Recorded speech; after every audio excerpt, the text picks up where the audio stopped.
gotta go. To the Midwest Degens Show. The sitcom dream on burning and shine low. Oh, oh, oh. Da, da, da, da, da, da, da, da,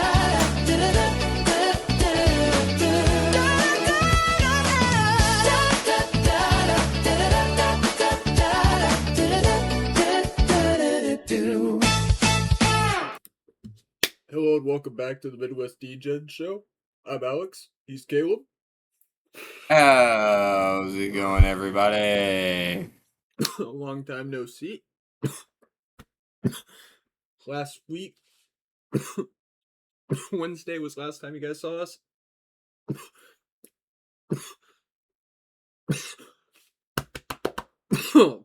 Sorry about that, folks. Since last Wednesday, it's been a crazy week in the sports world. Our big underdog pick of Sean Strickland on UFC 328, he hit like a motherfucker. Absolutely hit that shit. Fucking Yeah. I don't know what it was, but I think it was a little. I think it was the same. I don't know. The guy was gonna shoot him. If they didn't fight, he was gonna shoot him. And they fought, and he won. And we called it, and that fucking podcast is demonetized, but it's gonna stay exactly untouched. Viewers can find it if they want to watch it. You know what I'm saying? Yeah, but I will say I am upset. You seen the slip that I had. You seen the slip I had going. Yeah. What was it I he needed? I needed Chimaev by knockout in the second round. He looked like shit in the second, dude. Well, there in the first, it was looking like it was a possibility. Well, Chimaev adrenaline, like Chimaev, his thing is he goes absolutely bananas round one, and then he has like no stamina round 2, 3, 4, or 5. And that's what we just saw there. Like shit, you saw that takedown. Like whenever Strickland defended that takedown in the second round, it was wraps. Like I saw that and I was like, holy shit, he's gonna fucking do it. Yeah. And then they just stood on the feet and fucking punched from a distance the entire fight. I'd like to make a little bit of a fucking side note here.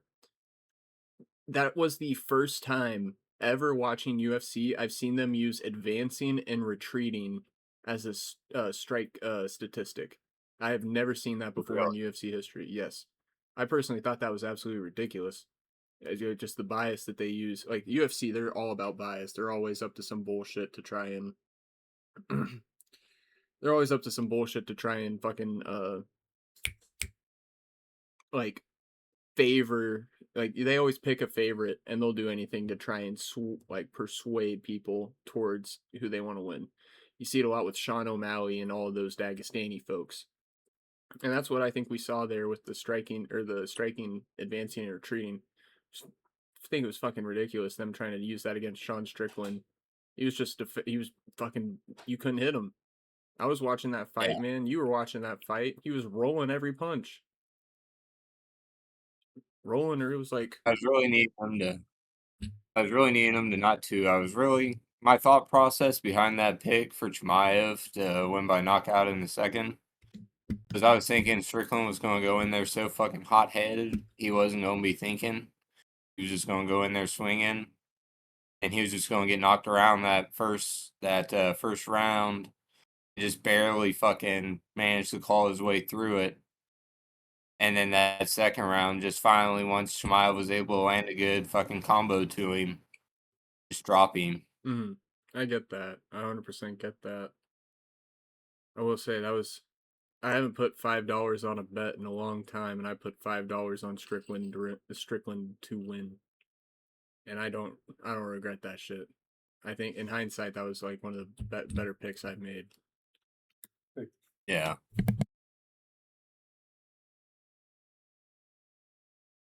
And then just to piggyback onto what you said about somebody getting shot over the weekend, we did see that with Mizzou's running back Ahmad Hardy getting shot in the leg at a concert in Mississippi over the weekend. Good news is he's in stable condition. They're expecting him to come back to play. But the bad news is He's already tried to juke out like 5 different nurses in there. He's in the hospital, not the red zone. He's not a fan of not a fan of needles, I guess. Yeah. And I also heard that SEC defensive coordinators were seen in the hospital bringing him flowers, but it wasn't for him to get better soon. Is hopefully that the injury was a little bit worse, that they wouldn't have to face him this fall. Like sympathy flowers for him not being able to play. Yeah. No, he's gonna come back. He's gonna be Brian Robinson or Ricky Perso or who else? Or some other NFL players that got shot while playing. Well, I mean, Hernandez didn't get shot while playing, but might as well count him in there. He was doing shootings. Who's that one guy for the Redskins? Taylor, Yeah. but he didn't come back. He fucking died. Like, I feel bad, but at the same time, fuck the Redskins, dude. Fucking Dan Snyder. Fucking bastard. Well, I'm gonna claim. So I figure we'll theme this episode around how FanDuel has their promotions going. I haven't used any or claimed any. So we got playoff 50%, MLB 25%, and then hockey 25%. And then obviously we'll go from there. I feel like that's a good guideline for this podcast. Have you been like not watching the NBA playoffs, but like seeing the scores? I've been watching and seeing the scores. Okay, hell yeah, hell yeah. Um, we take a gap until Friday, surprisingly. Yeah, but you know what we got tomorrow night? Does it count? Please tell me it counts. No. WNBA doubleheader on Amazon Prime. You know what? We're gonna do it anyway. We're even though the profit boost isn't there, we don't have any NBA before our next podcast, so we'll do it. Minnesota Lynx at the Dallas Wings, and then Liberty at the Fire. Who's that one? So I can tell you right now, Wings to cover the spread -2.5. Liberty to cover the spread at -11.5. Liberty at 11.5. Yep. They're that much better. Yep. Shit. Any player props? Well, I mean, we don't got many. Like, I think I got like one player per game. Paige Buckers. We're gonna come in here and we're gonna take her. I know it's kind of a low line, but we'll take her for 1-3. For She's the good for Wings? 1-3. For Or the Wing. wing. Liberty. Oh, Wings? Hold up. Yeah. Oh, there she is. Okay. I was on the wrong game. I'm fucking stupid. And we'll also take her for 15 points. For 1-3 and then 15 points. Heck yeah. Plus odds. I like it. And apparently she's the only one we can bet on, so we'll go ahead and pair that with the -2.5. Not bad.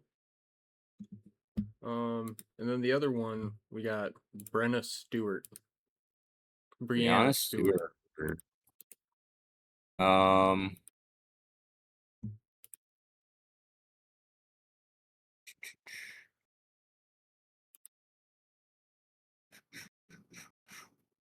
We'll go ahead and take her for the over 8.5 rebounds. To record 8. Take that.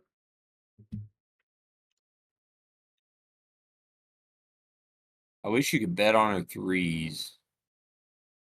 Yeah, you can't. There's no threes in this one. I'm assuming they just don't think many are going to happen. I think that's my guess. Then, let's see here. We'll also take her for a double-double. For a double-double? All right. Shit.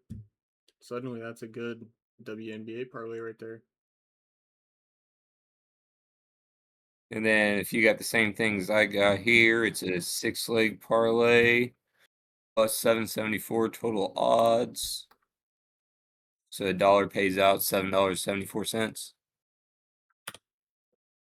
I got enough. I'll put 2 on. Well, shit, not 12. Hell no, not 12. I'll put 2 for 15. Whoa, look at you, king of the castle, king of the castle. I have a chair. Oh, I want to pull it up real quick. You know, it just went live, to where we can what? just make an account. Hold up, I can use Steam. Wait, what? Let me use Steam. It won't let me log in with Steam. Sign up. Sign up with Steam. Polymarket just went live for us. I don't know what the hell's going on. This shit's being stupid. Oh, view only mode. Trading is unavailable in the location. Please use. Now, Polymarket is a little bit new to me. I've only really recently started seeing it on the UFC. Other than that, I haven't really seen much for it. It shows it's blocked in the US, which confuses me because that's not true. Polymarket's weird. But on there, I want to give a shout out. They weren't able to. Well, let me give him a holler and see what he's up to. He said he wanted to come on the podcast and cover it, so I'm gonna let him spit his piece because he's been going. His father is the most hardcore gambler I ever know. He funded their entire childhood off of casino gift shop, and then he got banned from normal gamba, so he moved on to sports gamba after his time ran up, I guess. And he's into the Counter-Strike. Well, it's live right now, so I don't know if we'll be able to bet on one. Well, no, he'll be able to give picks for tomorrow. Yeah, oh yeah, and it shows tomorrow's games. But he was wanting to come on and give some picks on Counter-Strike games, so I'm gonna see if he's available. Can we bet on that on FanDuel? I wish.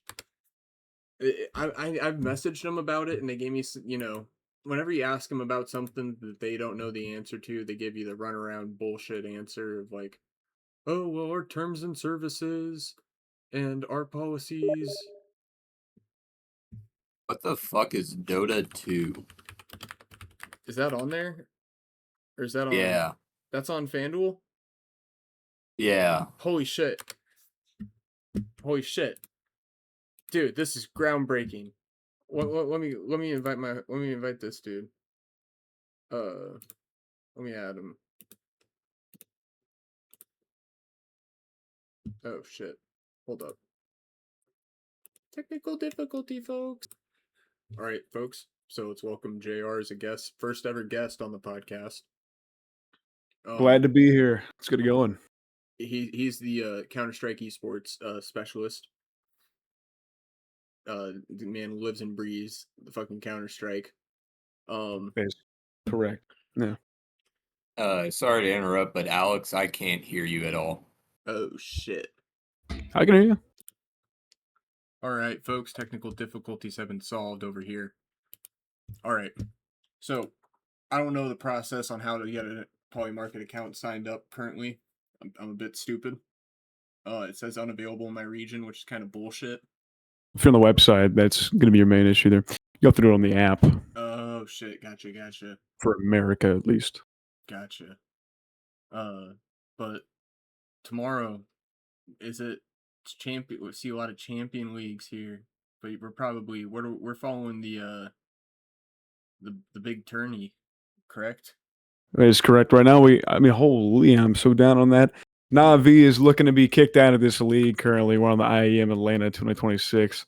Legacy, the underdogs, kind of coming back, kicking the well-known team Navi out of the entire race, which is kind of sad to see, seeing how legacy they are, kind of throwing a pun on there, to the scene in general. But, this is kind of how it is. Sometimes the underdogs take over and they become the new norm.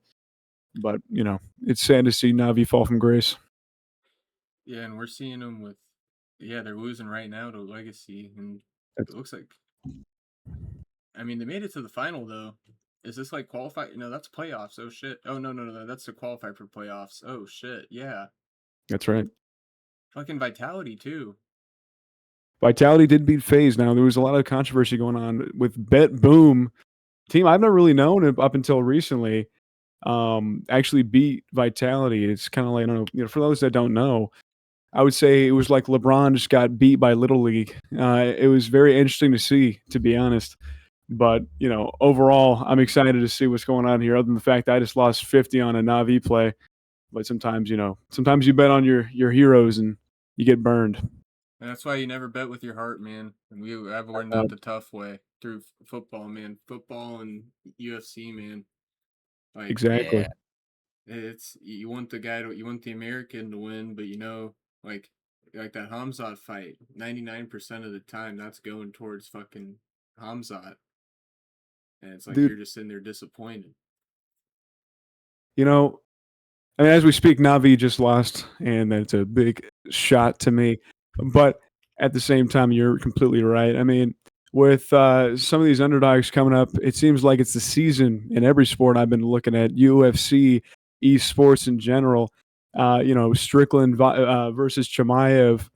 We didn't see that coming, but I did because I bet on Strickland. That's huge W.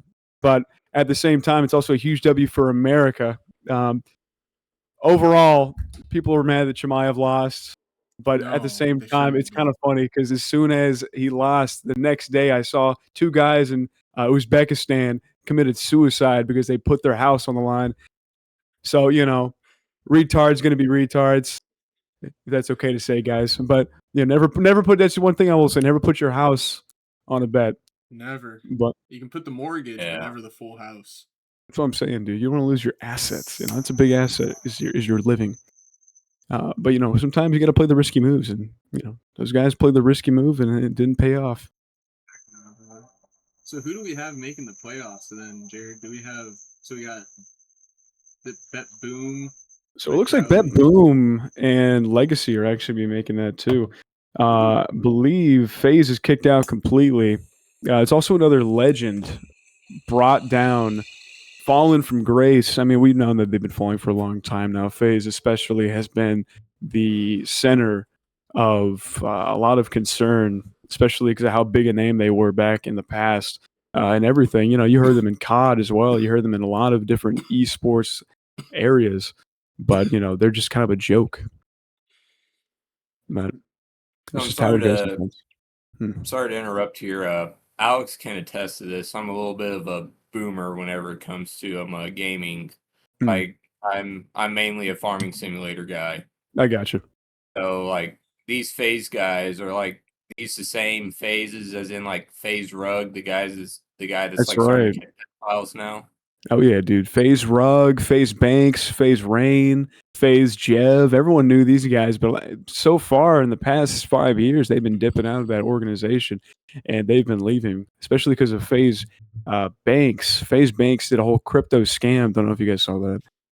Most people have at this point, but he was a huge point of controversy with how much he stole from people.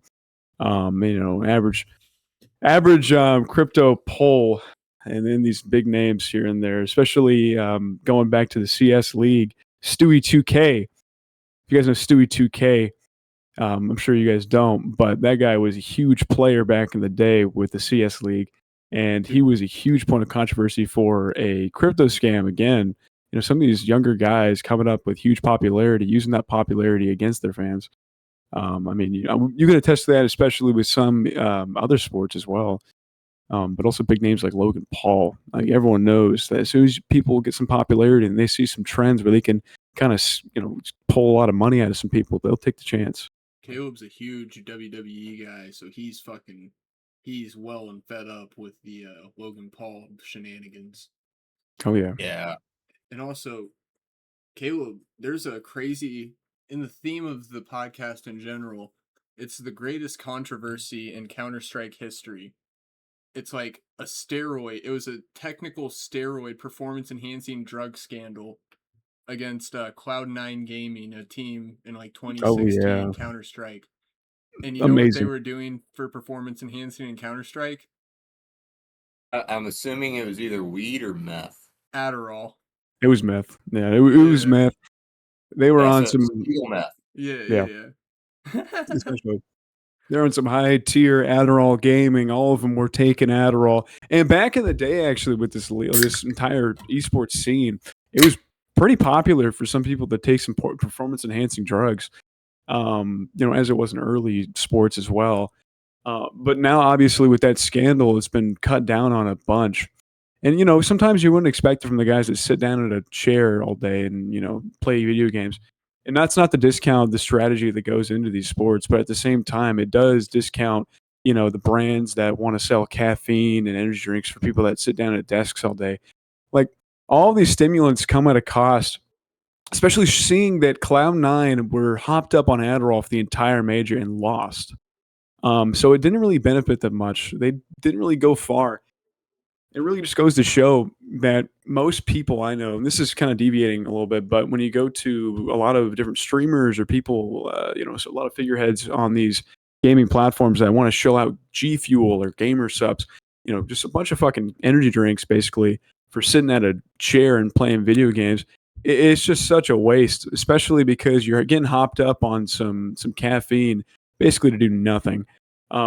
If anything, it depends on who you are, but in my opinion, getting hopped up on caffeine to sit at a chair, like I've been saying, and click your mouse and press on your keyboard doesn't help too much when you're trying to be accurate. The same guy every time we play Counter-Strike. Man, I need some fucking G Fuel right now. That's what I'm saying. It's just for the feeling. Sometimes you are a caffeine addict, and sometimes you just want that rush. But that rush isn't really going to benefit you in a competitive sense. For most people, at least, like the whole thing about being competitive and having strategy within a game that it really matters in is you want a clear head. But sometimes you just want to have fun and have a rush. That's what energy drinks are for. In the long term, with all these substances, the abuse of it doesn't really benefit you much. It's not a net positive. Even steroids in today's physical sports. At the end of the day, you're going to get caught. It's going to be a scandal. You're going to lose money. You're going to lose your career. And I don't really see exactly. I see the short term. I see the idea behind it, but especially with how everything has progressed over the past 20 years, people need to realize that performance enhancing drugs are essentially a very short term decision for a long term loss. And people should know that I by just now. realized. I went full retard I mode. I mean, didn't even have that pulled over the entire time. Here we go. and speaking of performance enhancing drugs too, we can even look at the sport of greyhound racing. Yeah. Because I don't know if you've paid attention to that at all or not, but in 2023, a lot of dogs and a lot of coaches were caught with cocaine. Yeah. Like the dogs they had cocaine in their system, and it took it all the way down. There were 60 Greyhound tracks in the United States in 2023. As of right now, there's only 2. Yep. Yep. It's just really a shame, especially that seeing how the regulations hit after these huge scandals come out, it really just degrades the sport.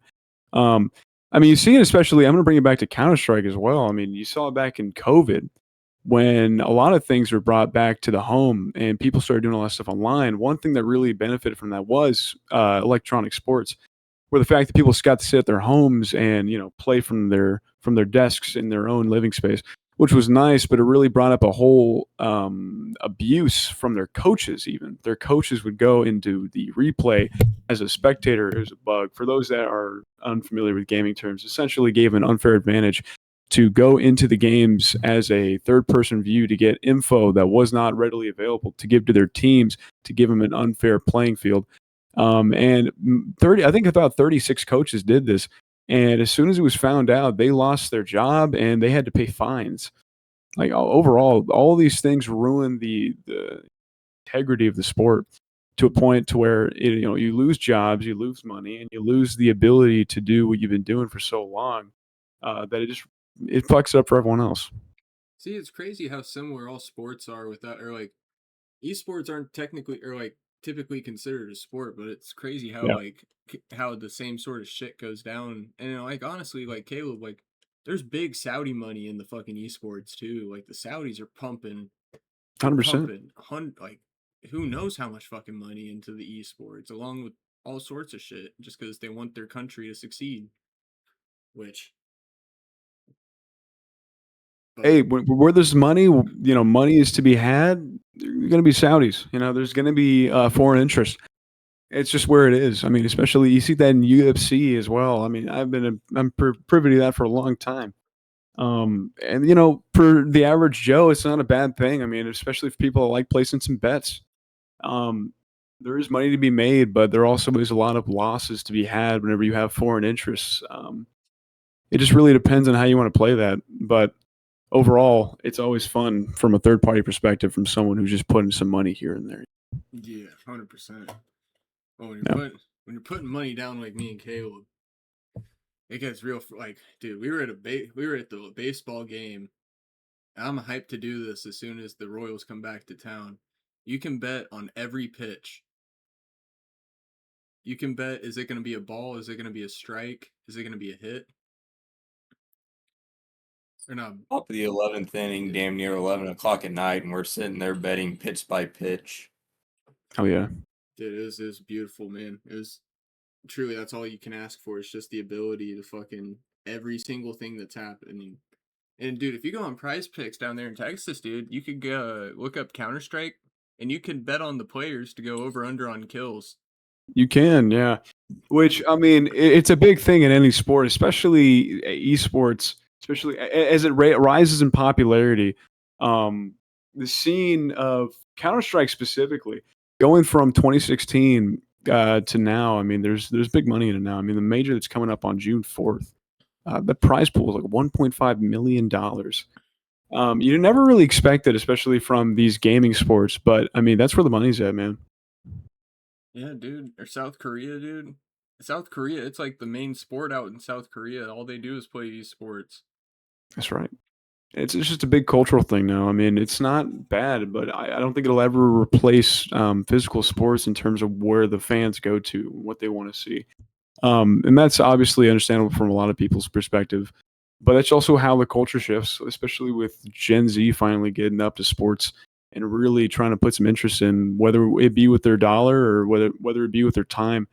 Esports just a huge part of that because gaming was such a turning point for the art medium for my generation. As you go into this generation of gamers, you go into people that want to see more competitive scenery around these games they've been playing all their lives. So the popularity just keeps going up and up. And I don't believe it's going to take away from the already established sports, but I do think that scene will trump it in some ways with the new generation. I could definitely see that. I mean, shit, even during like you mentioned COVID, like I know like me like typical sports that me and Caleb follow, whenever the players weren't able to play, a lot of them just went on fucking Twitch and YouTube and they were just streaming themselves playing like the show if they were in the MLB, or fucking Madden if they were in the NFL, or Yeah. basketball if they were in the NBA. And that's why a lot of them have streaming accounts now, is because of COVID. That was when Post Malone too. Post Malone, he Post did a shit Malone, ton yeah. of that.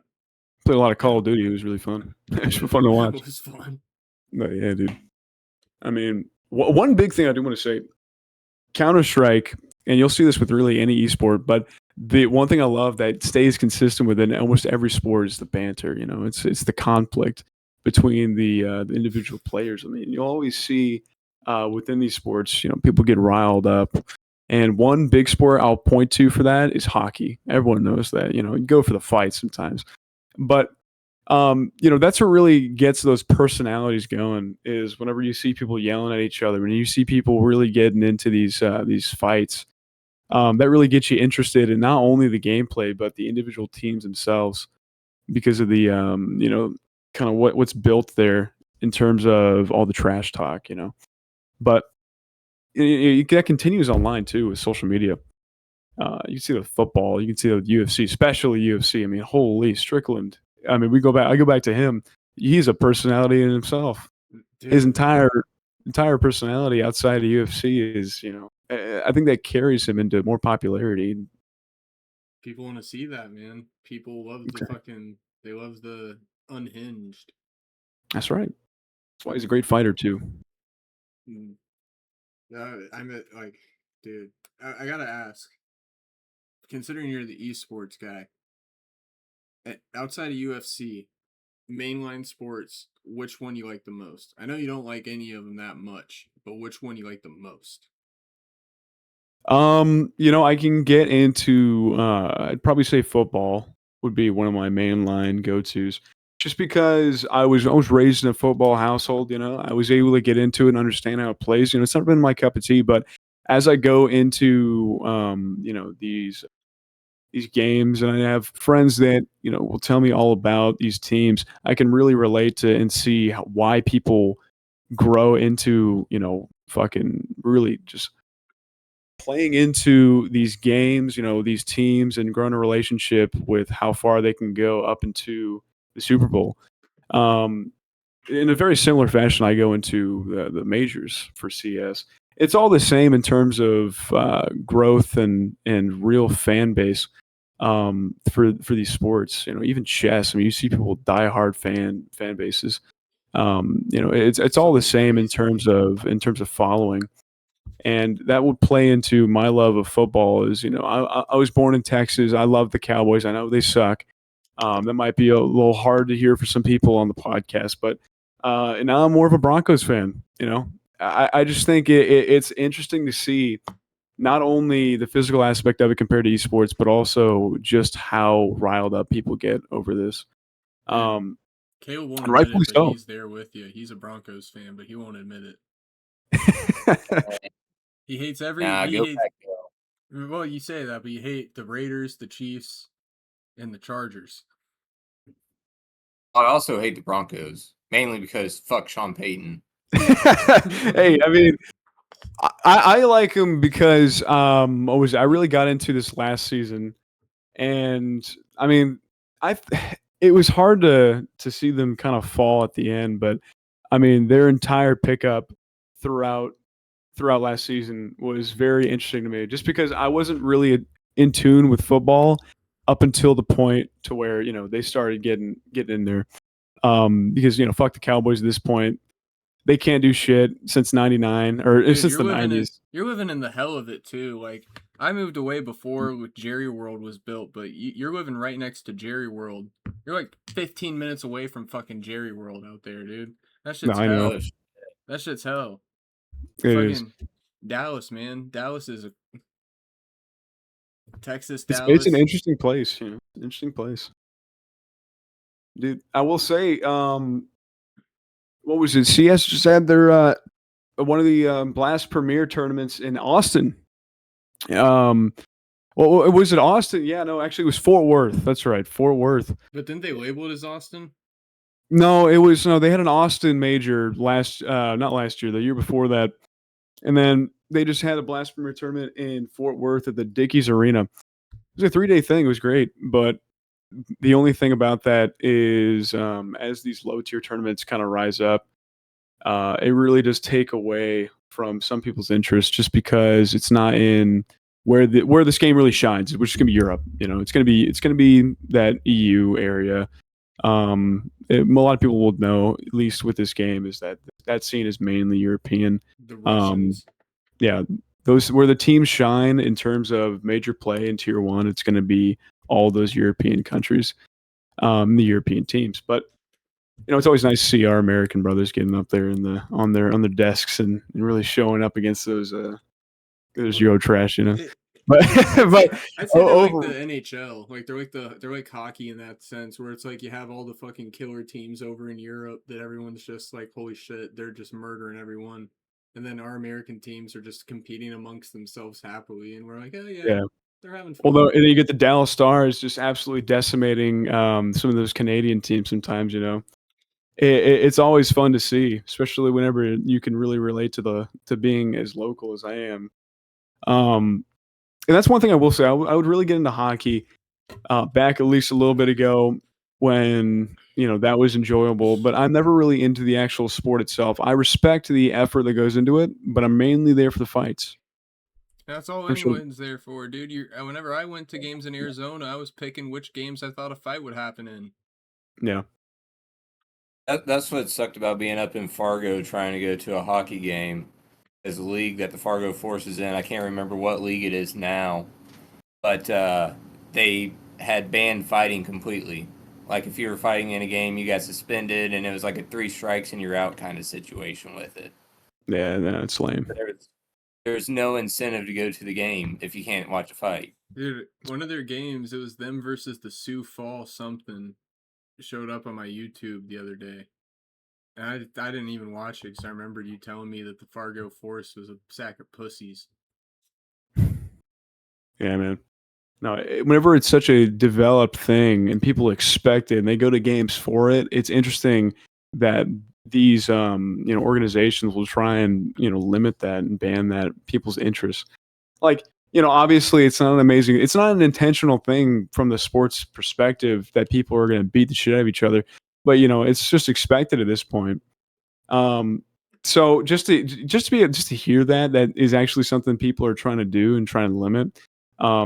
It's interesting, but it's also kind of sad, Dude, it's like the NFL, man. Like, dudes used to fucking give each other seizures out there. You used to see guys get laid out, and then next thing you know, they're twitching, struggling to get back up. Well, football always has those injuries. I see people breaking legs out there sometimes. That's all it is nowadays, man. There's no concussions anymore. They're just breaking legs. Oh, they'll get CTE eventually, man. Don't worry about it. I mean, that's actually that's one huge thing I can give esports is that you won't get CTE. You won't get a life debilitating injury, which is the the degradation of your brain after so many hits. And like that's the one thing I will say. And people want to say, oh, well, they're getting paid millions of dollars. These glorified gladiators are going out there hitting each other for millions of dollars. I was like, yeah, but it has a viewer base. Like, there's a reason why people tune into this. There's a reason why people love this stuff. It's the It's same kind of because deal as baseball or track, man. Baseball, it's exactly, track, any of those ones where you're not like physically going at it with someone, people just love to watch it happen. exactly. I mean, there's always going to be an interest for competition, especially at such a high level where the average person can't perform. It's always nice to see. It's always nice to root for, especially when you got money on the line. And the people basically risking their lives, making millions of dollars. I don't see the problem with that because they put their lives into this. They can only basically do that, and they do it well. They get paid well, and I don't have a problem with that because they're risking a lot.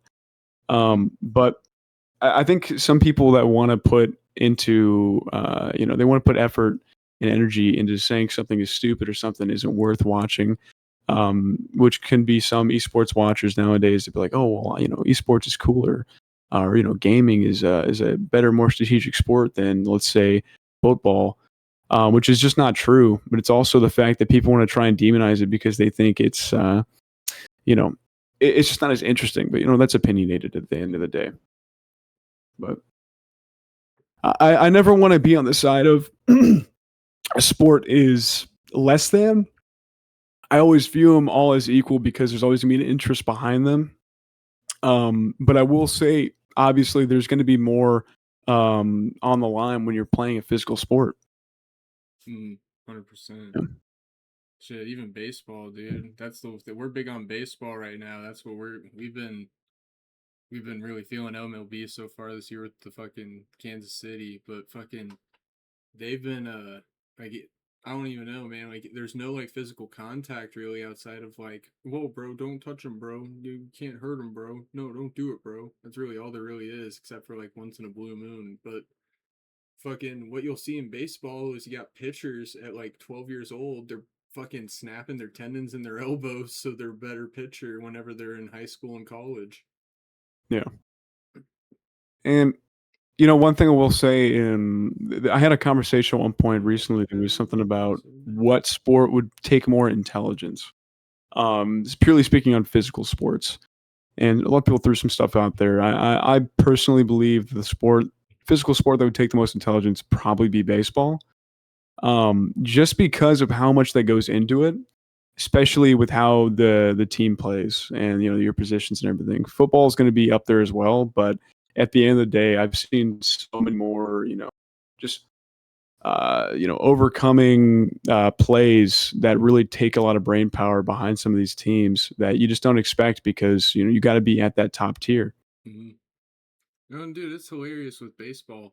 Like, I don't even know. Baseball is hilarious because it's like you said, it's like a very intelligent sport. Like watching it, there's a like you said, shit ton of elements, but the guys who are out there are fucking stupid. Oh, 100%. That's why you see some of these teams that don't really get much traction because at the end of the day, you got your few picks. You know the people that are going to rise above at the end of the day.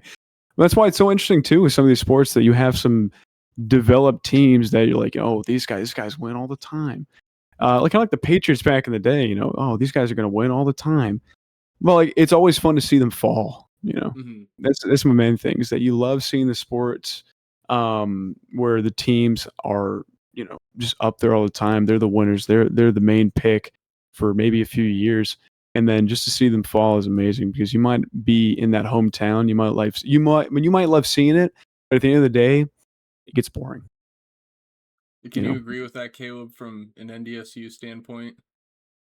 Yeah, I can agree. At some point in time, winning gets boring.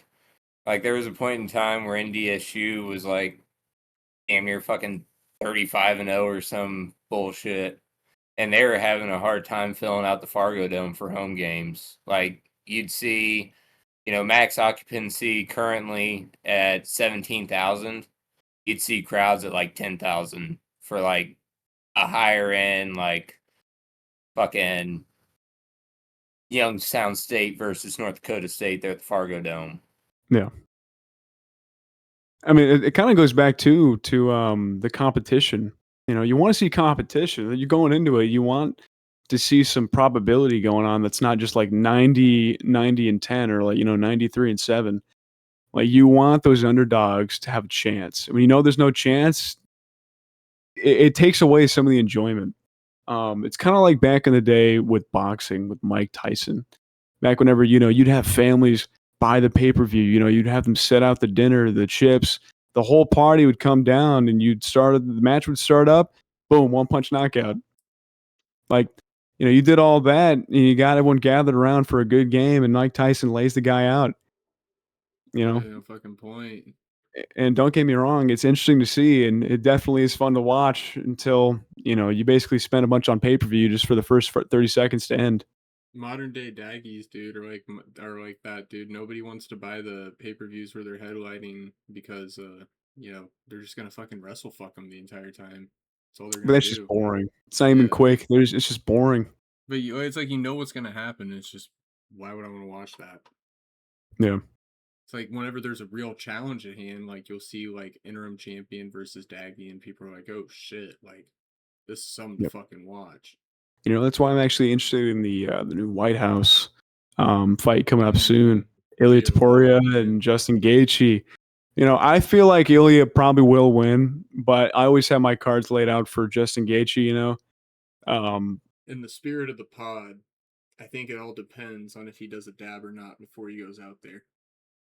you get a Because he's. point. Have you seen the video, Caleb, of Gaethje ripping a fucking dab rig?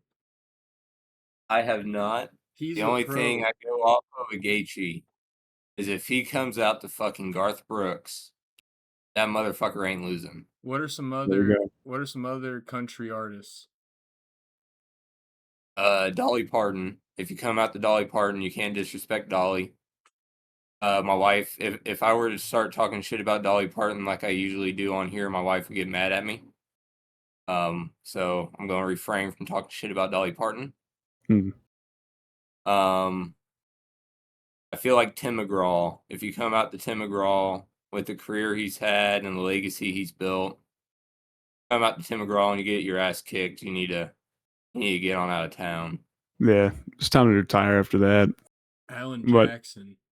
yeah, Yeah. Big and Rich. Mm. it would be interesting. I mean, going back to Dolly Parton. You don't gotta agree with all this, but I will say it's interesting. I'll go off of her music. Great. I honestly think she's got a great legacy in terms of the absolute hits she's dropped. But recently, especially what we all know her to look like, she her work is interesting. The work done on her body is what I'm mainly referencing. Um, just kind of looks like a blow up doll. You know what I'm Yeah. saying? It's an interesting choice, but she is an empowered woman, so good for her. You Fucking know? doing Thanksgiving halftime for the Cowboys at like 78 years old. Yeah. Still dressed the same way she did when she was 30. Yeah, it's almost kind of creepy. It's Kind of, yeah, unsettling, it's yeah. like Madonna. Madonna also like the work she's done. She Not kind of looks as like an bad. alien now. Not as Not, bad, Yeah. but her but face is still, definitely a little yeah. awkward. Not as bad as Dolly, but it's still like I figure by the time Madonna reaches Dolly's age, it'll be just as bad. I'll still always be under the impression that people will look better when they age gracefully, not whenever they have a plastic surgeon poke and prod at them, for 20 years straight. Just 100%, dude. Yeah. yeah. Fuck that. There's no reason to fucking. And even with athletes, man, you see some of these athletes, they get fucked up while they're playing, and then afterwards they're like, "Oh, I need to go and try and get my shit fixed," and then they just end up making them. For some reason, it's baseball. I don't know what it is, Caleb, but it's fucking baseball. Like, who's the Dominican dude who's an analyst who he just fucked his face up with plastic surgery? It's one of them. I can't remember which one, but one of the Dominican You're not talking analysts. about that piece of shit Alex Rodriguez, are you? I might be. It's either A Rod or the guy who's the big dude. Uh, fucking David Ortiz. Maybe. Maybe. I need to study up. Poppy? Yeah. Yeah, that's David Ortiz. I can't remember. It's one of those two, but oh no, man. What was it? You guys know what was it? Sammy Sosa who bleached his skin. That's what I'm thinking Yeah. about. That's what I was thinking about. He was in love with Mark McGuire. He was trying to be like Mark McGuire in every single way, shape, and form. I'll never understand the bleaching stuff, man. Like it started with MJ, too, and yeah. now, yeah, now we're going off, and we got a bunch of different figureheads that are, a little bit darker in complexion, whether they be Indian, black, or anything like that, Dominican. You have a lot of these people coming up into popularity, and they have the brightest idea to bleach their skin, to seem more appealing, I guess. Which, I mean, to the average person in today's size society, I don't really see the point, especially with how people view the lighter complexion nowadays. Like it's just not exactly the move I would expect. Yeah, like everything's been moving towards like trying to be more diversive, or yeah, more diversive, for better or for worse in a lot of ways. But like moving towards trying to be more diversive with a lot of shit. But it's like you would think that would make them comfortable to just stay the same, not try and whitewash themselves. And honestly, that shit makes Another them. good argument. Sorry, but another good No argument to worries. bring up with this is like your Lizzo or your Mm. Megan Trainor, The the whole body Ozempics. positivity thing. And then Ozempic Love comes yourself out. the way you are, Yep. just to go and get on the Ozempic whenever it becomes popular, Yep. lose all the weight, and now they're saying, "Oh, you gotta lose all this weight so you're beautiful." Well, then it goes into like the making it easier. As soon as you take the work out of it, a lot of people will jump on the train because it really just takes discipline at that point. That's all it really is, especially with body tone. Health in general. It's all about discipline. So at the end of the day, whenever someone wants to make excuses for themselves because they don't want to put in the work, it really puts into that cultural mindset to where like, yeah, I'm fine who I am. I'm fine the way I am, and that's fine if you want to say I like who I am, the way I am, but trying to split it off into the thing of misconception that I'm healthy and I'm the figurehead you should strive to be, is where the real mental disorder comes in, where you know you're trying to change things to be more in light of what your personal It perception of yourself is. it's the new age. Like honest to God, it's the new age. Uh, it's the new age, like telling like people back in the or women back in the 50s and 60s, like, oh yeah, you're not allowed to eat and you can only smoke cigarettes. That's all you're allowed to do. It's like Yeah. the new age equivalent of that, where it's like if you eat unhealthy and you gain weight, realistically, you're better off than fucking not eating at all and just hammering cigarettes 24/7, or fucking new age equivalent, just not eating and hammering Ozempic 24/7. You know what I'm saying? Because like Ozempic, that's melting fucking bones. It's blinding people, bro. It's fucking It is. crazy shit, man. They're You look putting at the in pills stats. now, bro. Pill form, yeah, man.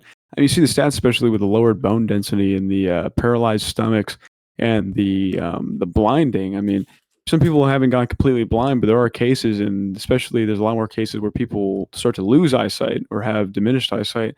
Which the trade off there is not worth it. It's not worth it. Hell no, man. Um, and No. you even see people in sports. You see some figureheads trying to put that underneath their belt as something they want to promote and be, sponsored by. Fucking Which I Charles just, Barkley.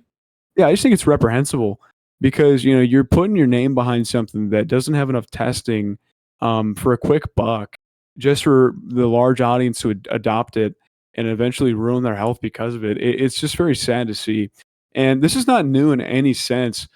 At least in this field it is, but with some people you see back in the day, you have unregulated substances that were advertised as products that are now banned, um, and the people that supported that are demonized because of it, because they made people believe that follow them that this is a good thing to buy and put their money into and put in their bodies. Um, and that's a big problem I have with that is, you see people that go out in those fields. You have those fans that strive to be as fit or as strong as these people that are pushing these products. So it's an obvious buy. You have people that are none the wiser, going and buying all these things, injecting into themselves, and they don't understand the risk. Yeah. Especially with it being a peptide. Peptides have been a huge thing, especially recently, within some of these communities that want to look better. They have like the whole connotation of the looks maxing crowd, which is like just the whole thing about that is brain rot in itself. It's completely mind melding how people want to go out there and say, I am the perfect human. I am, because I take all these substances and I have this mindset that, you have to look good in this way, which obviously is just complete, it's complete opinion, but people want to act like it's fact. Like we love drinking and fucking smoking and fucking chilling, but we ain't. Yeah.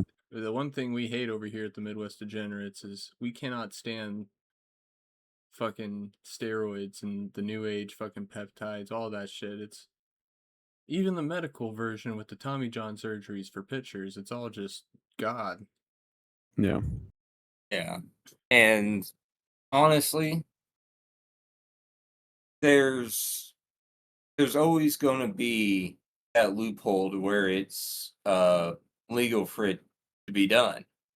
Like I've been looking into, I am dead set 100% certain that Aaron Judge is taking Anabol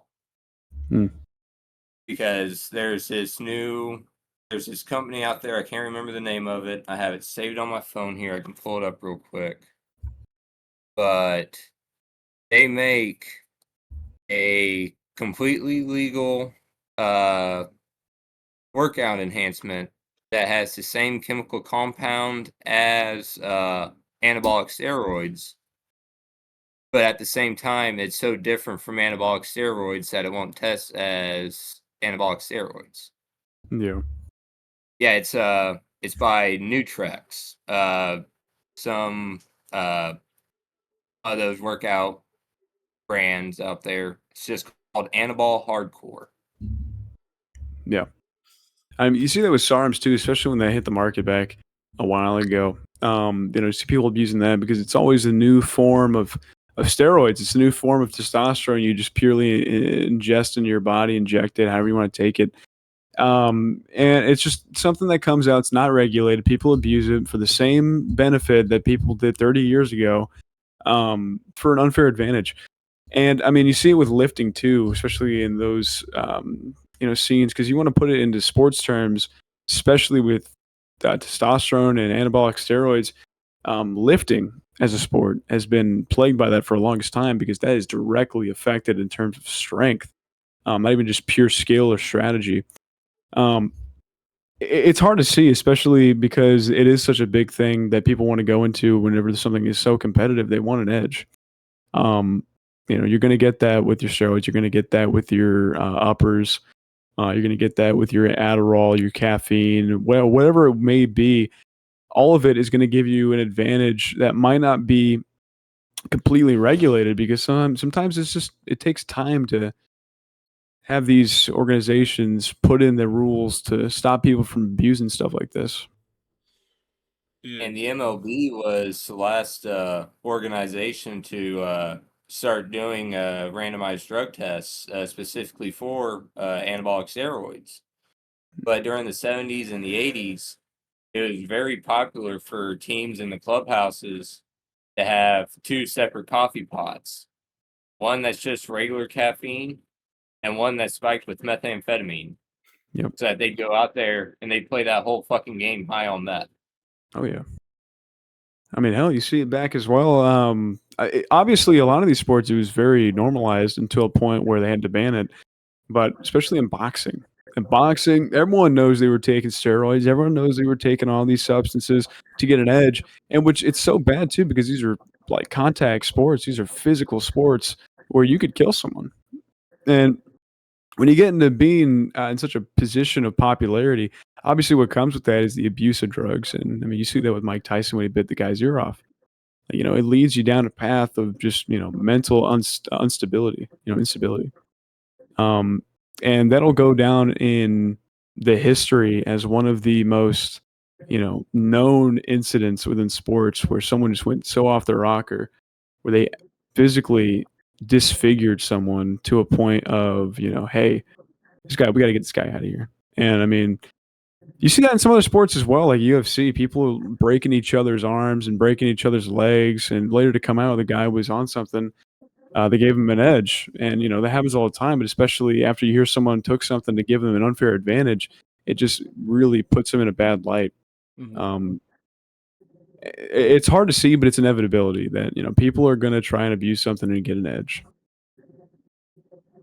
But Dude, modern MLB, like we've talked about it a few times. Like we have theories. Well, Caleb's almost confirmed it, but the Royals in Kansas City, they do bong rips during games, man. Or like not during games, but like before games. They're just in the clubhouse ripping bongs before the game starts as like good luck charms. And dude, I don't know, man. I don't know what it is, but maybe it's the power of friendship, dude. Did you see the shit with the Dodgers tonight, or the Dodgers and Giants tonight, Caleb? I didn't.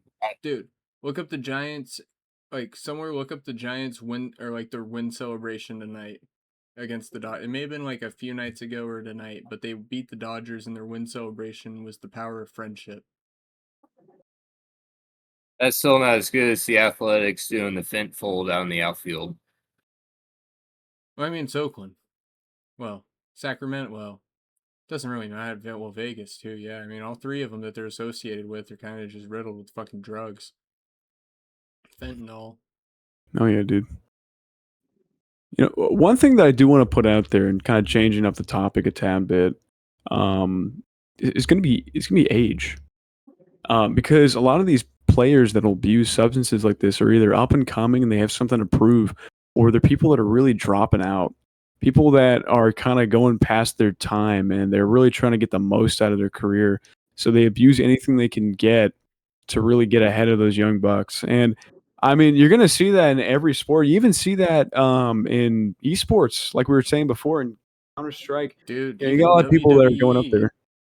Even WWE. man. The fucking guy's out, like he's aging out. He's losing his muscles naturally.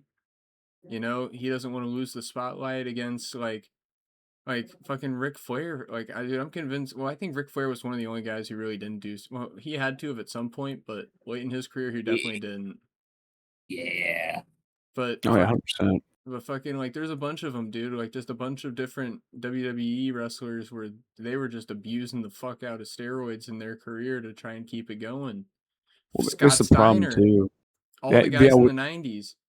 with WWE too, especially like I mean, I'm gonna go out there and say that we all know WWE is basically it is a male theater at the end of the day.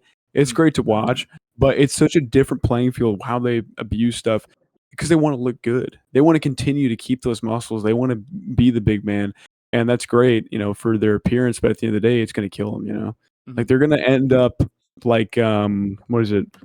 Ronnie, what's his name? That the huge lifter back in the day. Ronnie It was Coleman. Ronnie Coleman. You're gonna end up like Ronnie Coleman, where dude's using walkers, and he's got all this excess muscle that's basically flabby now that he's gotten older because it's not natural. That's why Well, DDP yoga exists.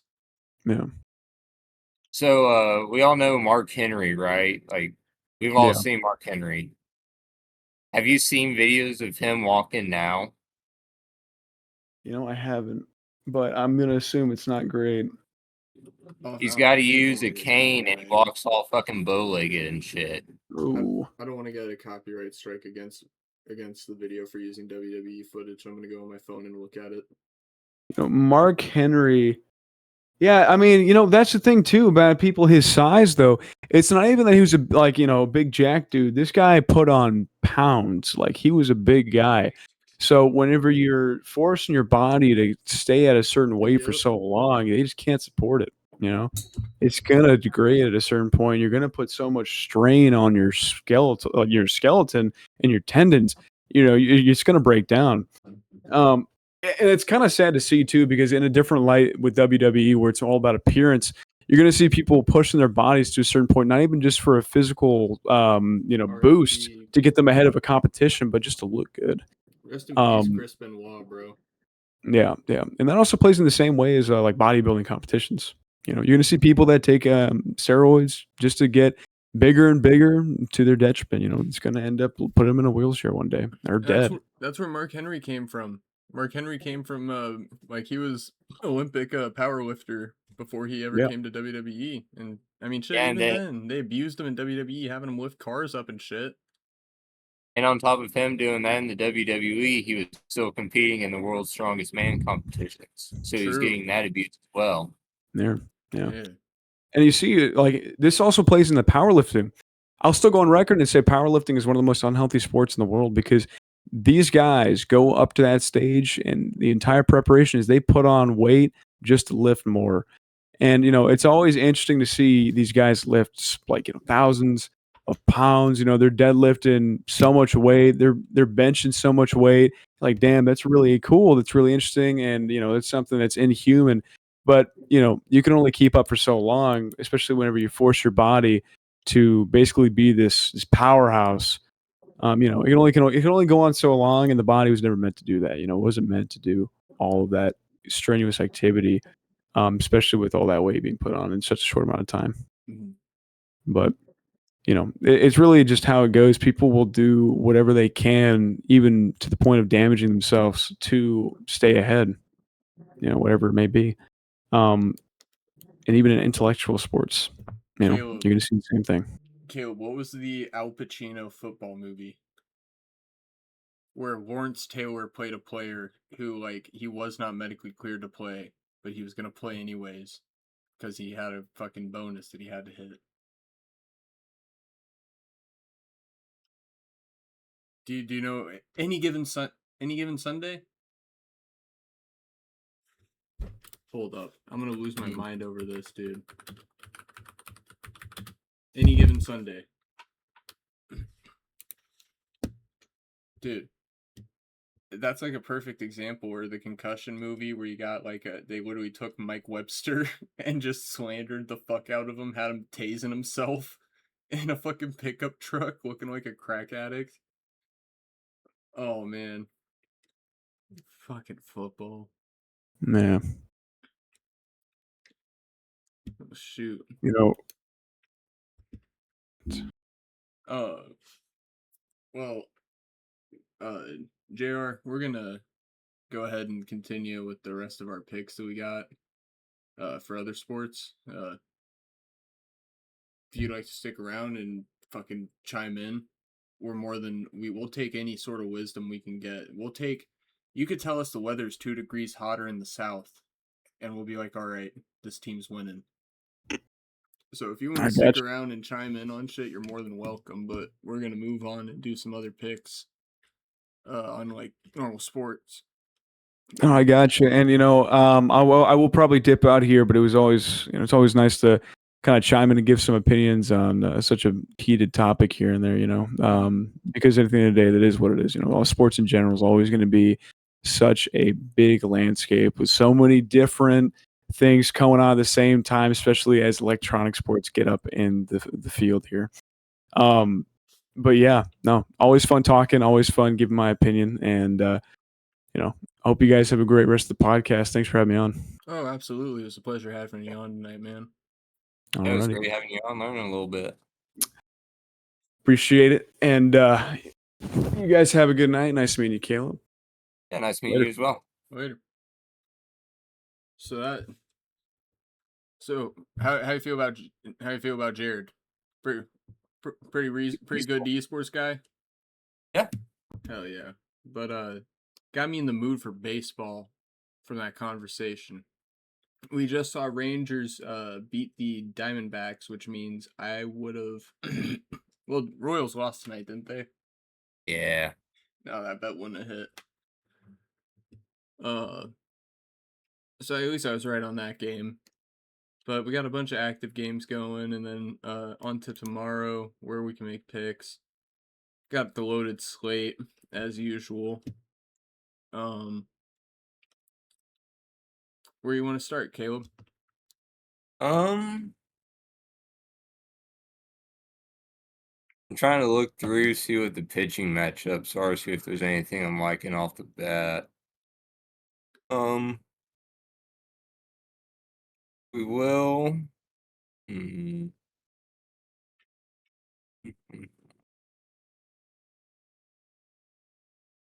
We'll go ahead and hop in this Rockies Pirates game. And we don't have player props. You'd think since it's the earliest game that they'd have that figured out by now. Yeah. It almost feels like a legal requirement for them to. See here. I think it's just going to be all the MLB slate for tomorrow. So. Oh, we got it for the Royals game, but only strikeouts. Well, we got it. Is Bubik playing good? I haven't heard much from him. I've been hearing about Lugo and our Ursag. He's been all right. I'd be fine with taking the over on his strikeouts at 5.5. It all just depends on how he kind of starts his day tomorrow. You just gotta get the feel of things right. Yeah. Anthony K.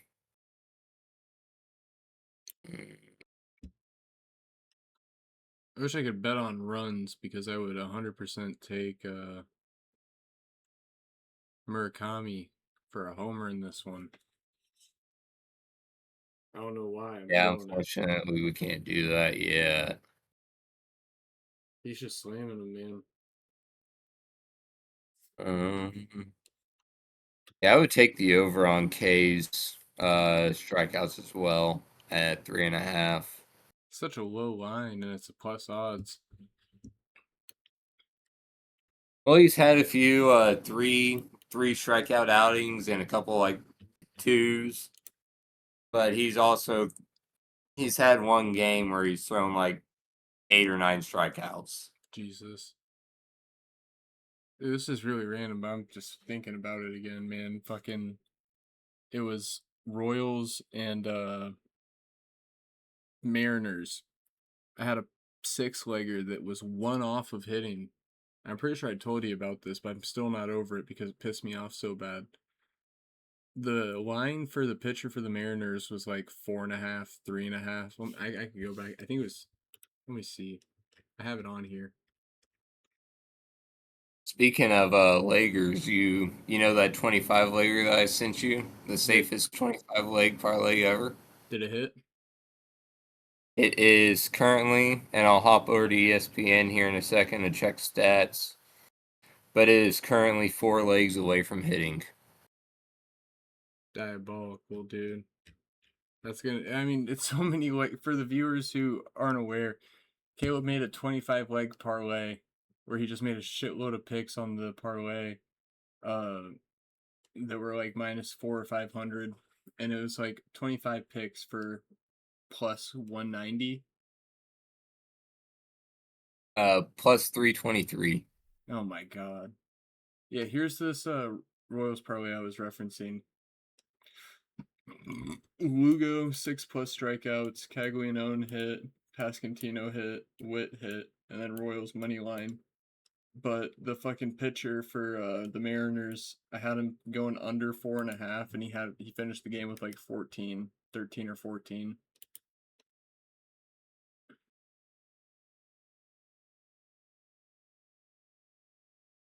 So I'm kind of scared for like I'm gonna go to it, but I'm kind of scared for this Mariners matchup that's coming up. Yeah. Mariners, they've been a hot streak kind of team. Whenever they're hot, but whenever they get cold, they get cold. Yeah. So you might look out there. They might come into town on a cold streak. I'm gonna go the Hopefully. opener for every series coming up. What's that? I'm gonna go to every opener for like every opener coming up, like Red Sox, Mariners, Yanks. Dude, you're going to the Yanks opener, right? I'm going to the game on the 26th.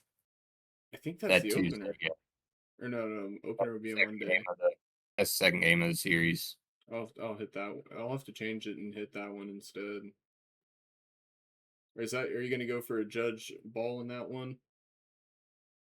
No, I'm going strictly for the bobblehead. Fair enough. That's the Pasquatch bobblehead. Like I want to play. I'm trying to plan up the games I go to in accordance to like cool giveaways, but at the same time, I kind of just want to go to them all damn near. Oh, what was I thinking, dude? Fucking the St. Louis series coming up this weekend. Were you not aware of this? I'm aware. I've been paying attention to the tickets. I have. It is tempting. How much is it? Oh wait, shit. I can only do Let me this. check game time real quick. Maybe if we say game time enough, we'll get a game time sponsorship. I could only do the Sunday one because I'm working Saturday, and then Friday I'm going to the bar after work.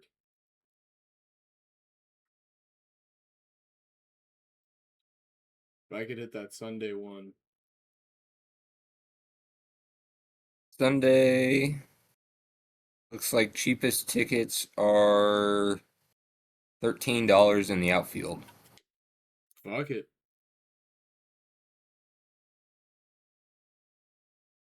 Trying to carpool to the fucking Cardinals game, dog? Let me talk to my wife. I'll talk to my wife after the pod, and I'll get to you tomorrow. Hell yeah, dude. Because shit, you'll have to go by the house if you're going to St. Louis. You can just pick me up, and we can just fucking carpool up there. Yeah, dude, my car, when it's on the highway, it gets really good gas mileage. Just in town, it drives like shit. And on 65, it drives like shit. But gotta My drive Jeep don't 65. gas mileage at all. It just doesn't exist. I think I'm currently getting like 12 and a half.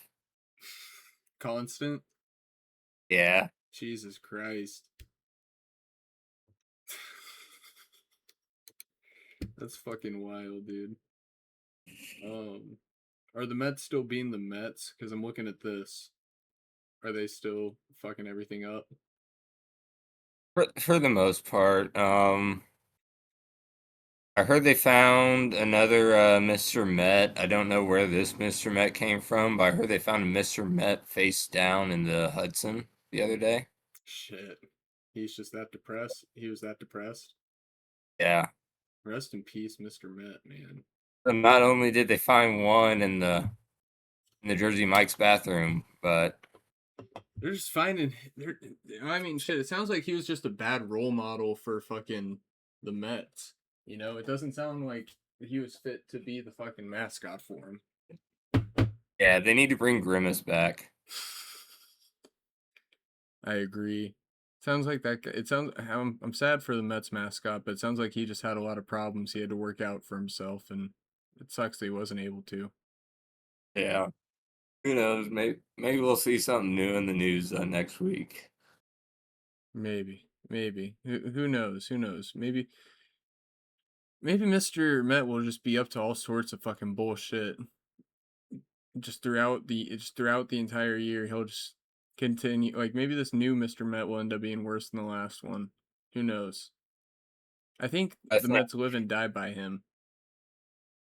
I feel pretty safe. Montero's on the mound for the Tigers tomorrow. I'd feel confident taking their money line at plus 152. Hell yeah. I'll throw that in with the strikeouts there.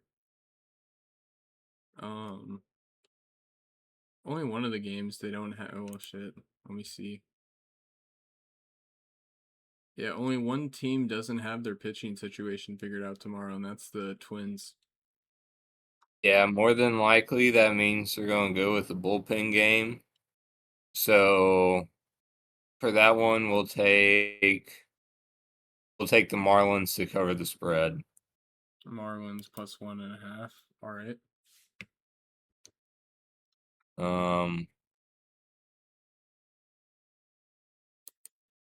Let me hop over to ESPN real quick. I want to check something with the Phillies.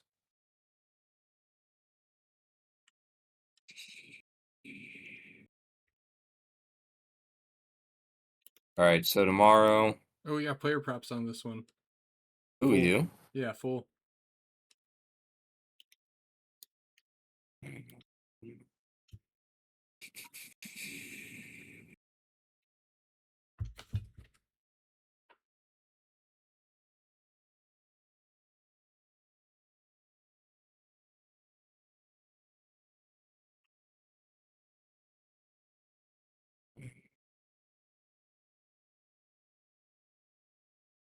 All right, so we'll take. I don't know if he'll play yet or not, but he's all the way down at minus 150. We'll take Andrew Monastero for one hit.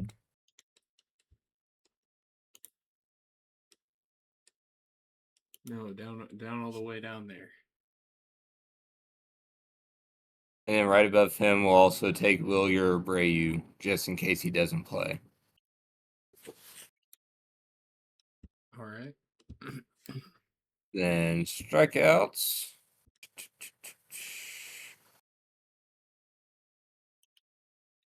Rangers Suarez, we're going to take that over at 5.5. And Jesus Luzardo, we'll take his over at 6.5. All right. And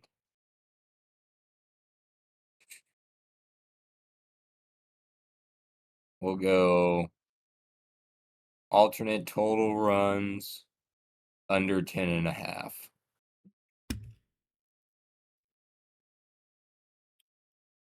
Where's alternate run or the alt total runs here? Under or Because over? under. All right. It's going to be low scoring until both of these guys come out of the game. They're both not going to come out till the 7th. That's whenever the scoring's going to kick off. Mm-hmm. I just don't know how much each team's going to be able to score in about 3 innings. I get that. Then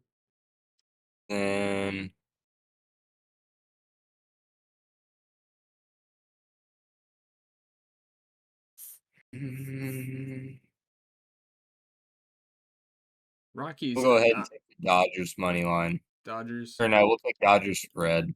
Dodgers spread. All right. I think we'll call that good. I'm gonna do one more. I'm gonna take. Where the fuck are they at? I was just thinking about them. Pirates are still doing pretty good, right?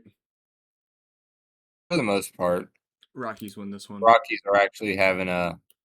Let me double check here. I don't They know win the why games they're not supposed to. Yeah, like today they won 10-4. I think they win again tomorrow. Dolander on the Yeah. mound.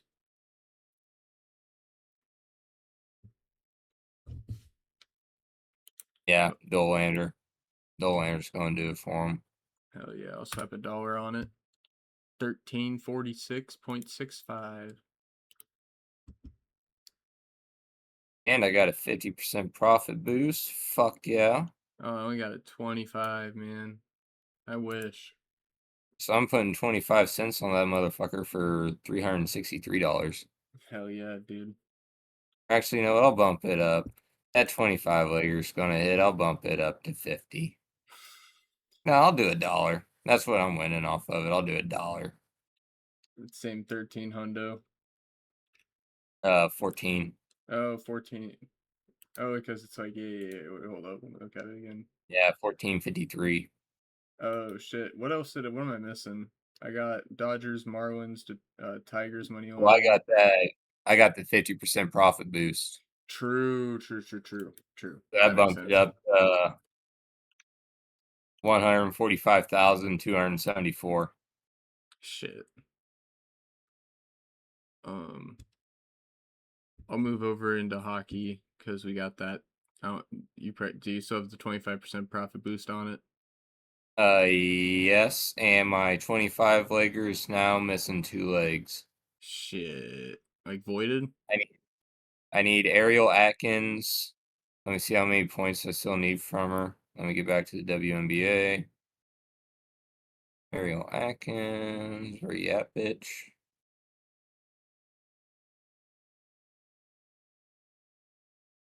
Ariel Atkins, I still need 5 points from her. And Aguamaike, I still need 5 points from her. And they're just coming out of the half. Shit. I hope that I think I hits. cracked it good. I know what I'm doing tomorrow. Hell yeah, dude. It's like you know now. Regardless of this one hits or not, you know. I know. You just know. Because think about it. It was plus 333 odds or 323 odds. Mhm. If I still put $10 on that, that's $32. True. And even then, if it gets down to that 2 legs left to hit, I'm still going to have a cash out that's over that $10 I put into it. Mhm. That is true. So I think I just hacked it to have a daily fucking profit.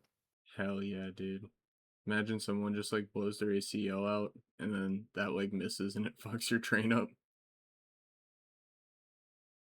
As long as it happens in the first half, I'm pretty sure it'll void whenever it's something like that. Hell yeah. As long as it's not playoffs, then you gotta bet on protection. But I'm gonna move over to hockey real quick, speed run through this. Canadians and Sabres in a really good season or in a really good series. I'll have to double check what the series is tied at. I think it's tied. Oh yeah, it's 2-2. Yeah. It's going back into Buffalo. I'm taking Sabres minus 1.5. I think they win by 1, but then have an extra or an empty net at the end of the game to put them up 2 on the final scoreboard. I also think it's going over. I'll stay away from player props on that one because I got a few on this next one. This next one, I'm gonna take Golden Knights money line, and then I'm gonna go over here to 60-minute player to record 2 shots on goal. Or well, I'll do 3 and 2. I'll do Cutter Gauthier for 3+, and then I'm gonna do. Is he playing this game? No, he's not, old man. We'll do Mitch Marner for 2+ shots on goal. All right, and then just a heads up, your camera's kind of foggy right now. Oh, hold up. I don't know what's going on with the tech side of shit tonight. It's having all sorts of fits. Yeah, Mitch Marner, Cutter Gauthier, and then the Vegas Golden Knights money line. We'll do those two with the 25% profit boost.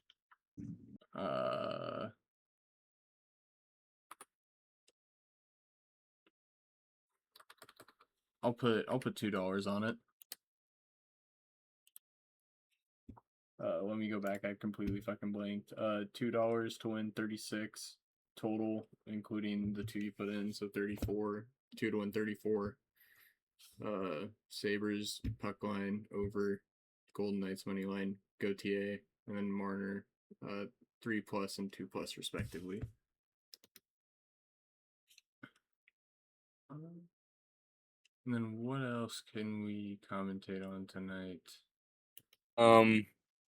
I do want to give you my thoughts on who's going to win the ACC. Oh, year. correct. Yes. Let's see. I want to hear about this. I'm very curious because you didn't even tell me. You just said you wanted to talk about it. All right. So you might want to grip the edge of your seat for this one because you might wind up shitting your pants. And I'm expecting your jaw to hit the floor here. So my pick for the 2026 ACC Conference Champions is going to be the Wake Forest Demon Deacons. Plus 8,000. That's I decided on that before I even looked at their money line. I'll put $2 on it. They have probably the easiest path to the ACC championship this year. They went 9-4 last year. They beat up on Mississippi State in their bowl game too with their starters. Yeah. Let me pull up their schedule. They went 9-4 last year, and yet they are somehow plus 8,000 underdogs. Got fucking blinded by my screen. Akron, Purdue, easy wins. They got Miami at home. That could be a fun upset. I think they lose to Louisville, beat Stanford. I could see an NC State win. Cal easy. Virginia's on the down year. Fucking Merrimack. Duke, yeah, Duke lost everything. They planned around Darian Mensah, and then he went to Miami. and they don't have to play Clemson, and they don't have to play Florida State. True, but they have to play SMU and Miami, which is the concerning part. You got to think, do you think Miami's really going to be at the same level that they were last year? No, they're gonna be. I think they're gonna go back to being typical Miami, where they're making dumbass mistakes for no reason. And SMU, do you think they're going to be any sort of a contender this year? I mean, let's be honest. For the ACC, I think they'd be like Duke last year, where they make it into the title game at like 9-4, or like what was it, 7-5 was their record. I think they made it into the title game, and then they beat the fucking champ, or they beat. I'm pretty sure it was SMU. I can't remember. And Jake Dickert, they had a historical year under Jake Dickert. His first year there, might I add. 9 wins, as you said, a bowl win over Mississippi State and their starters. He had a couple top 25 wins, and he had some of the top defensive metrics in Division I football. Hold on.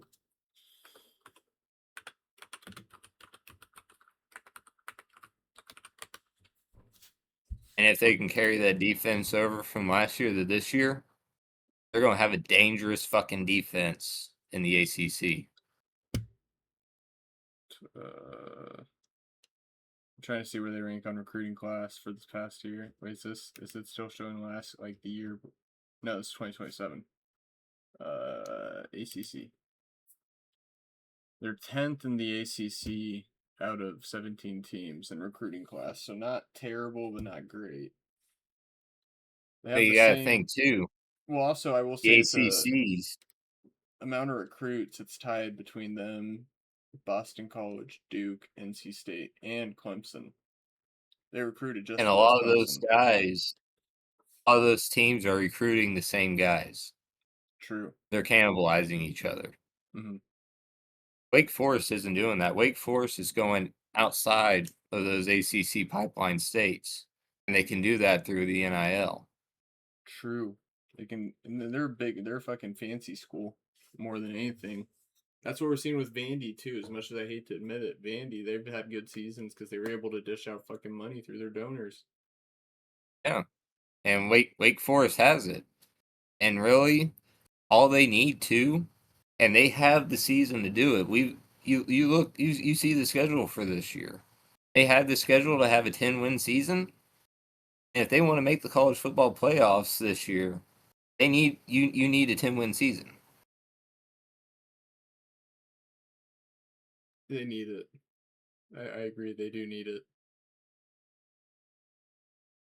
It's one of those things like I honestly like. I know you love your Tigers, and I'm not trying to dog on them in any way here, but like the same way last year was like that year where it was like, this is it. Everything, the stars have aligned. You have a good schedule. Like you don't have to play like. I'd say this is the equivalent of Mizzou getting fucking Alabama instead of Georgia. You know what I'm saying? Yeah. It's like you play Alabama this year instead of playing Georgia. Your only other tough contests really are like fucking like I don't even remember who else they really put. Oklahoma. But like you don't really have many tough tests throughout the schedule. Bo Perillo is supposed to be the fucking best thing ever. Ahmad Hardy turned out to be really good. Defense looked really good. Coach was all in this fucking shit. But then Bo Perillo got hurt fairly early on in the season, and then everything just went to shit. And I feel like that's gonna be Wake Forest. They gotta do something to make sure that they don't have that sort of season where it just crumbles while everything's right in front of them. Well, realistically, they shouldn't because their big three on defense are returning: Devon Patterson, Langston Hardy, and Carlos Hernandez. All three of those guys are coming back, and all three of those guys have the potential of going number one in the NFL draft next year. Shit. That's fucking crazy. And we all know ACC offenses aren't necessarily the best. No. So having a strong defense, they're going to compete without even having to try on offense. I mean, they could run an Iowa style offense out there and still go undefeated in their portion of the conference schedule. Shit. And then if you look at it too on the other side, you know more than likely they're going to wind up either playing Clemson or fucking maybe Florida State, maybe if they don't have the same year that they had last year. Hmm. And Clemson, we know Clemson's fallen off. You know, they're not the Dabo's same on as his they way were. out. Yeah, so he doesn't really give a shit. What's an ACC championship to him at this point? He's won enough of them. It's the same sort of shit we were talking about with the fucking with the Bison. You know, Bison, you get so familiar with winning. It's like you lose and you get pissed off at first, but then you're like, you know, we won so much. The Bison never really they haven't really like had bad years yet. And I don't think they will.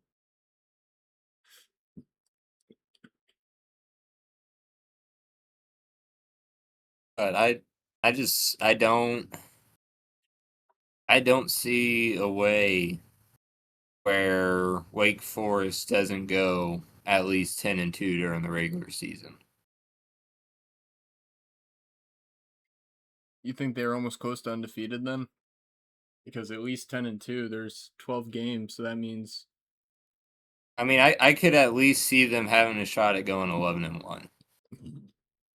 getting an upset against fucking Miami or who's the other team that it was that they played? Getting an upset against Miami or fucking SMU. Yeah. I think they'll be favorited in that Clemson matchup. They should be at least, unless shit's already fallen off the wagon by then.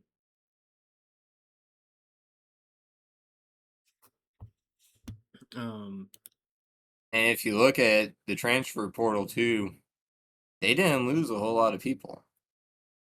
no, they didn't. Those sort ACC was really quiet this year. Like there was big name acquisitions for some of the bigger school, or not even bigger, but like the shittier schools. They pulled big names to try and make a splash. But outside of that, ACC's been super quiet this transfer portal season recruiting cycle. It's all been And fucking Big 12 and SEC and Big and we 10. can be honest about it too. You know, we all know the ACC is going to die eventually. We all know it's going that way. The big names hate it. So Wake Forest, they haven't really had the background for them to justify going to one of these Power Four conferences. Mm-hmm. You know, they'd wind up more than likely probably in the fucking Sun Belt or Conference USA or maybe the American. But I don't think they'd want to settle for one of those smaller conferences. I think they want to try and get in with like either the SEC or the Big 12. 100%. So, and that's going to start. I mean, realistically, we're within 5 years of the ACC dying because that's whenever contracts start ending. I'd say 3. I think it collapses If before the they, contract expires. what's that? I think we start seeing a mass exodus like 3 years from now. Like So, I think Miami and Florida State will leave, and that the Florida schools leaving will be the spark of it all. SMU will get taken in by the Big 12, and then after those 3 happen, it's just gonna be like we'll probably see Georgia Tech. They'll probably go back to the fucking SEC once and for all, which like hallelujah. And then some of these other schools will just be a death match to not get left behind. and if Wake Forest doesn't want to get left behind, which they shouldn't, because they're one of the Tobacco Road 3. Mm. Yeah, we can't lose Wake Forest as a power conference school. Mm. That's because of the history of Tobacco Road. They deserve So to be there. they need to step it up starting this year.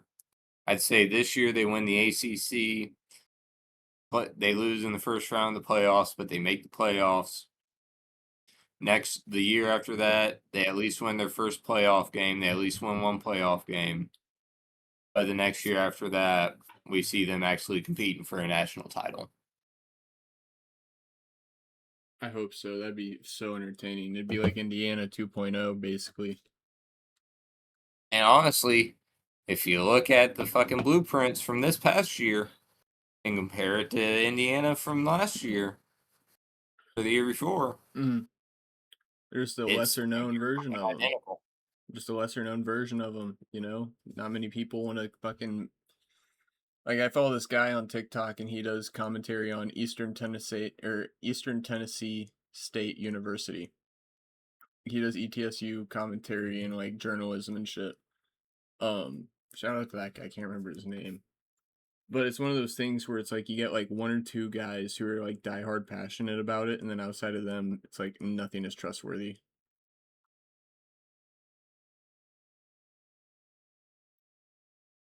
You start thinking about tobacco, and you're like, shit, I gotta. Yeah. I can't blame you, man. I've been ripping nicotine all night.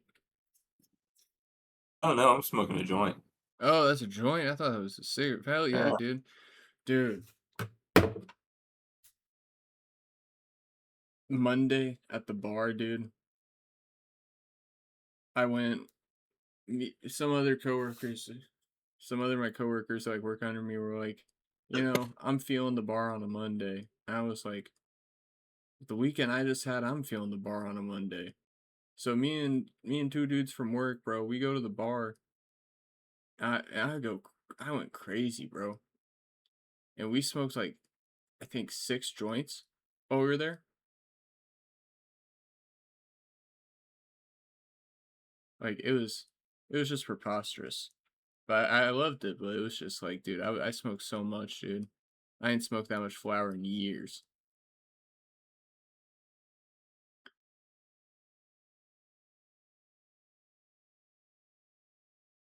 Shit. But is there anything else that we want to cover tonight? Or we want to save the rest for Friday, because Friday we'll have NBA as well that we could make picks on for the weekend. Yeah, I think we can just save the rest of it for Friday. All right. Yeah, no, those odds for Wake Forest, like you said, plus 8,000. Once I can justify it, I'm going to put $20 on it. That's how confident I am in them. Dude, I'll go to the casino and I'll do it, dude. I'll go to the casino. I'll put in a paper slip on it. That's a good idea. I'll wind up doing that on a trip to a Royals game. I'll stop by Harris and hit up the Caesar Sportsbook. Here's the one to go to. That's the one I like going to just because it's right on the way. I mean, you gotta go by your exit. I like another exit to get there, Shit. I hate but that shit. you get right back on it. So, Well, that ain't that bad. and it's right off of 210 coming out of Carrollton too. Oh, shit. Yeah. Well, that's perfect. I could get off work and go straight to the casino and then a Royals game. I want to say it's like an hour from Carrollton. I can make it in 45. Yeah. No, man, I'm excited, man. We'll have to figure out how to do a boots on the ground episode for one or for from like I'm thinking I may order some like microphones that we can carry around at the game. Yeah. But we got to do some boots on the ground between maybe or maybe Royals St. Louis if your wife permits. But then also like I don't know about you, but like which okay, let me ask.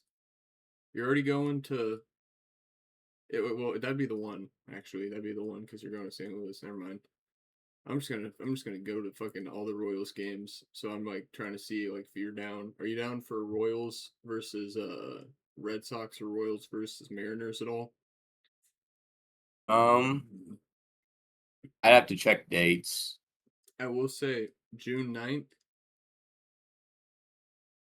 free $1 hot dog day against the Rangers. Most Tuesdays are Dollar Dog nights.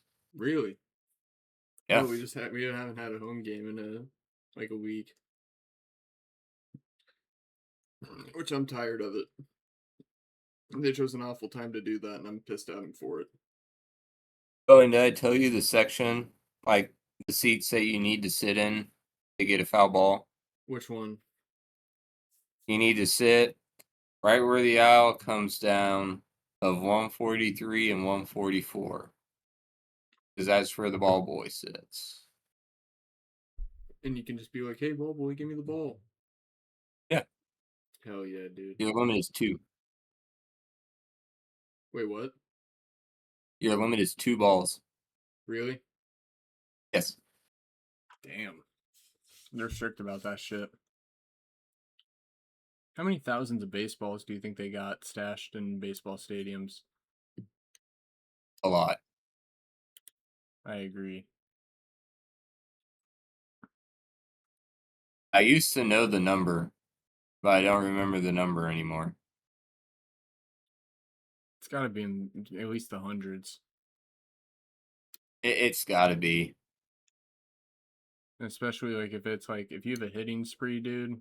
Like think about it. You got at least like say like two teams go on a hitting spree where it's just constant, or like a home run derby pretty much.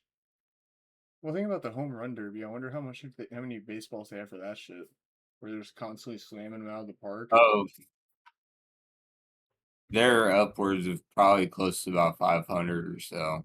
Shit, dude. I'll be curious to see if we can bet on that though. That's a good question. I don't know. Uh, I would think so. I would think you would at least be able to bet on like the over under for the total numbers of home runs that they hit and the winner of it. Oh yeah. I hope so, man. I hope so. That'd be fun to bet on. But I think that pretty I don't know. I much. think I could also see like player to hit the longest home run or something like that. Oh, well, they already have that for normal games, dude. They have player to hit a laser. which it isn't like furthest, but it's over over 110. 120. They upped it to 120. Yeah, so I think it's over 120 now. Let me double check. I don't know if it's live on any of these games, but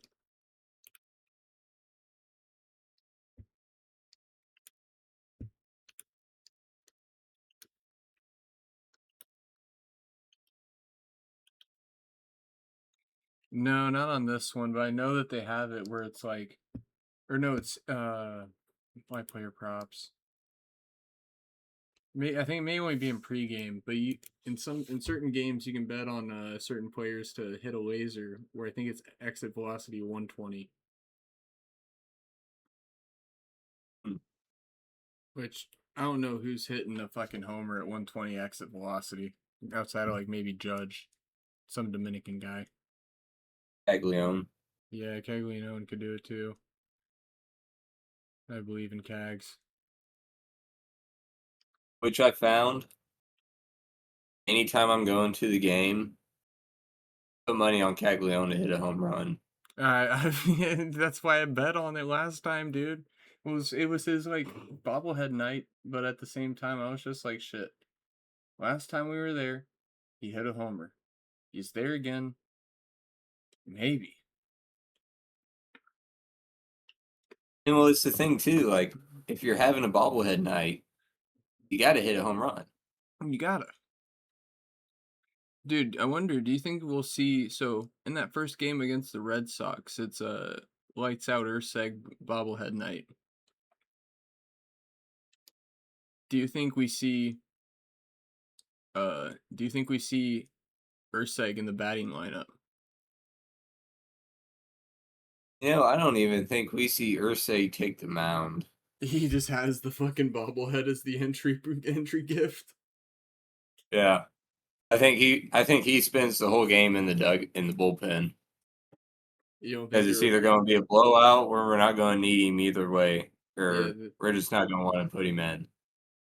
Watch they do what they did in the Orioles game where they just put him in the fucking in the ninth and he just lets up like 3 fucking runs and then we're just sitting there in overtime like god fucking damn it. Wait until fucking midnight to go home. Fuck that, man. If I ever have that happen, like if I ever am in a situation like that again, dude, I'm calling out of work the next day. I struggled like hell. Like I went into work and I was just like, like I was like trying to remember. I was like, dang, I got a souvenir cup. I forgot about that. Oh, and next game you go to, you should be able to take that souvenir cup in with you and just go fill it up at the drink stations. Do I get like a discount if I take it to the daiquiri place? Oh, is that souvenir? Yeah, it's the baseball. I don't know. I don't know on that one. That'd be cool if they did that. I doubt they do. I mean, shit, they're so stingent they got rid of the Hawaiian Bros special. That was bullshit too, dude. You could get a free meal if the Royals hit 6 home runs. They took it away. Or not 6 homers, they just got 6 runs. Did you hear about that? No. It was like the free Chick-fil-A sandwich style deal, but if the Royals score 6 runs in a game, I think it even counts if they're not at home, like if they're in an away game. Hawaiian Bros was giving out free lunches if you just like came in and like had the promo code about the Royals scoring 6 runs. And they didn't honor it? They honored it, but then they fucking gypped out, and they're like, "Man, we can't afford that. We've lost like 500. It was either 500,000 or 500 mil. Which big difference, I know, but it was 500 something. Jesus fuck. Can't let us have our fucking Hawaiian Bros, I guess, man. But shit, I think that's about all we got for you guys tonight. We're changing up the schedule a little bit, so I'll do a little PSA on that. We're doing Monday, Wednesday, Friday, at least for the near future. who knows in the long run. And I know, like with the baseball game, I'm not throwing shade at all. I don't want you to take it that way. But all the plans of the podcast live and die by what Caleb's wife permits. If Caleb's wife lets him fucking podcast 3 times a week, then we're podcasting 3 times a week. But if she says no, then we're sticking to the Monday and Wednesday. But Yeah, I got to keep her happy a little bit. yeah, I mean, shit. It's like I don't even know. I feel like you're married, it's just a requirement, you have to, you know? Yeah. Oh, dude, we just got MLB props, or MLB tokens for tomorrow, too. Reward stack. Homer, 30% profit boost. But we can't bet on him yet. That's silly. Do you think Cags homers tomorrow? Because I'll just spitfire these out real quick if, like, without even looking at, like, who, or, like, I think I'd take Murakami on that one, honestly. Just a safe one. Yeah, I got 30% profit, 30% live. And Yeah, I would then take Cags for Homer tomorrow. Cags for Homer tomorrow? Hell yeah.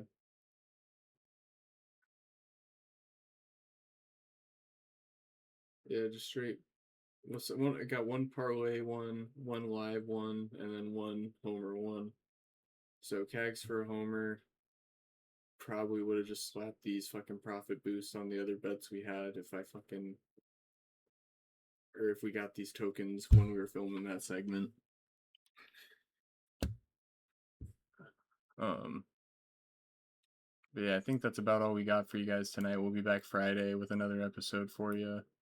That's the plan as of now, and we'll get you guys with some good picks. Hopefully, we'll get some boots on the ground episode going at either the cards game or another upcoming game. But we'll definitely be trying to do that like soon. Yeah. But yeah, I think that pretty much concludes the episode we got tonight. I hope you all have a wonderful night. As always, make sure to leave a like, a follow. Well, like, follow on Spotify, like, subscribe on YouTube. Or send us your picks as well. We'll take any picks you got. We love it. We're gambling men. It's amazing. And yeah, we'll be back with you guys on Friday. Yep. All right.